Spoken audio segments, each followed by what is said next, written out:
Hello everyone, welcome to exam info academy. सभी लोग विज्ञापन संख्या 51 जो कि यूपीएचईएससी ने निकाली थी वैकेंसी, उसका जो रिजल्ट घोषित हुआ है उसके बाद जो सेलेक्ट हुए हैं, जो कट ऑफ में आ गए हैं, वो सभी कैंडिडेट्स इंटरव्यू डेट ढूंढने की कोशिश कर रहे हैं वेबसाइट पर या हर जगह। तो आयोग ने डेट रखी भी थी और इंटरव्यू लेटर भी देने के लिए कहा था, 10 दिन पहले निर्गत कर दिया जाएगा।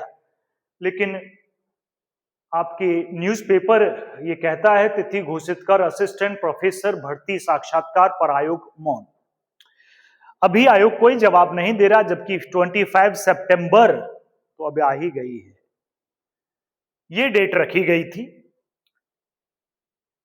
खबर के माध्यम से देखिए, 2 चरणों में 25 सितंबर से साक्षात्कार कराने की 4 सितंबर को घोषित की थी तिथि।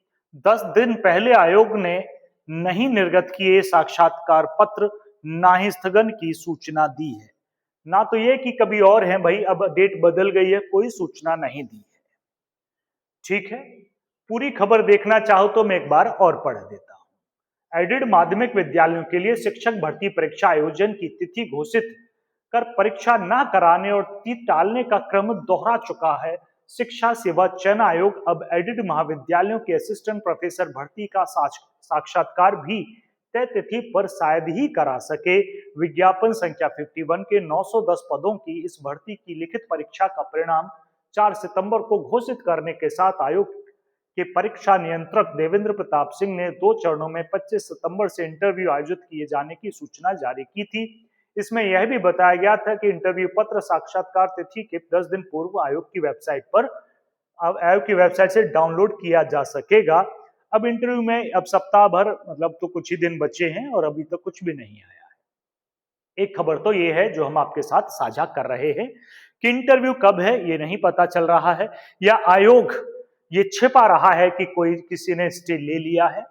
ये भी संभावना है कि रिजर्वेशन को लेकर कुछ रिजर्वेशन कैटेगरी के कैंडिडेट्स जिनका मेरिट में कट वो आ ही नहीं पाए, जबकि उनके नंबर जनरल से ज्यादा थे। और उसी वक्त सुप्रीम कोर्ट ने भी एक फैसला दिया कि आप अगर उम्र का लाभ ले रहे हैं तो फिर आपको नंबर ज्यादा हैं तो भी जनरल में काउंट नहीं होंगे, आप ओबीसी में ही काउंट होंगे।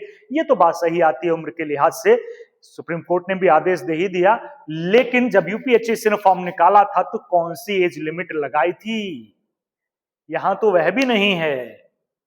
तो कैसा है, या तो छिपा रहा है कुछ, या तो कोई चला गया है कोर्ट। अभी देखेंगे क्या पता चलता है। दूसरी खबर पर आते हैं हम, ये भी डायरेक्ट आपसे जुड़ी है। बीएड अनिवार्य करने के मामले में जवाब तलब। हाँ जी, ये जो राजकीय इंटर कॉलेज में जो फॉर्म निकले हैं, जिनके फॉर्म भरे जा चुके हैं या भर रहे हैं, अभी तो समय है, उनमें आयोग ने बीएड को अप्लाई कर दिया। उससे पहले बीएड नहीं होती थी, बिना किसी को बताए एलिजिबिलिटी में बदलाव किया। इससे कुछ कैंडिडेट नाराज थे जो कोर्ट चले गए और कोर्ट ने पूछा है कि भैया ये कैसे कर दिया है। इलाहाबाद हाई कोर्ट ने मुक्त कराए गए बदों मजदूरों की रिहाई का प्रमाण पत्र मुआवजा चाहिए भी है, दूसरा है तो चलो ये रहा जी। इलाहाबाद हाई कोर्ट ने राजकीय इंटर कॉलेज में प्रवक्ता भर्ती के लिए न्यूनतम एलिजिबिलिटी बढ़ाने के विरुद्ध में दाखिल याचिका पर राज्य सरकार से 3 दिनों में जवाब मांगा है। अगली सुनवाई के लिए 25 सितंबर की तारीख लगाई गई है। देखिएगा जी क्या होता है इसमें, ये एलिजिबिलिटी बदलती है या बीएड इन्वॉल्व रहेगा। चलिए आगे बात करते हैं। 69,000 शिक्षक भर्ती में ईडब्ल्यूएस कोटे की मांग वाली याचिका खारिज। ये खबर मैंने इसलिए शामिल की, याद होगा 2018 में वैकेंसी आई थी 69,000। इलाहाबाद हाई कोर्ट ने नई सिरे से मेरिट जारी करने का आदेश दिया, फिर सुप्रीम कोर्ट में चले गए। अब ये केस सुप्रीम कोर्ट में है। यहां भी रिजर्वेशन को लेकर वही गड़बड़ियां थी, वही समस्याएं थी जो इस रिजल्ट कट ऑफ में नजर आती है। तो ये केस 2018 से 2026 आ गई, 27 भी आएगी, 28 भी आएगी ही। कब नियुक्ति मिलेगी, क्या होगा, कहीं ऐसा ही ना हो आपके साथ भी इसी तरह लटकी ही रहे, न ईडब्ल्यूएस का पता चले, न ओबीसी का पता चले, रिजर्वेशन में क्या है कैसे है। सब चीजें क्लियर नहीं हो रही हैं, ट्रांसपेरेंसी खत्म सी नजर आती है।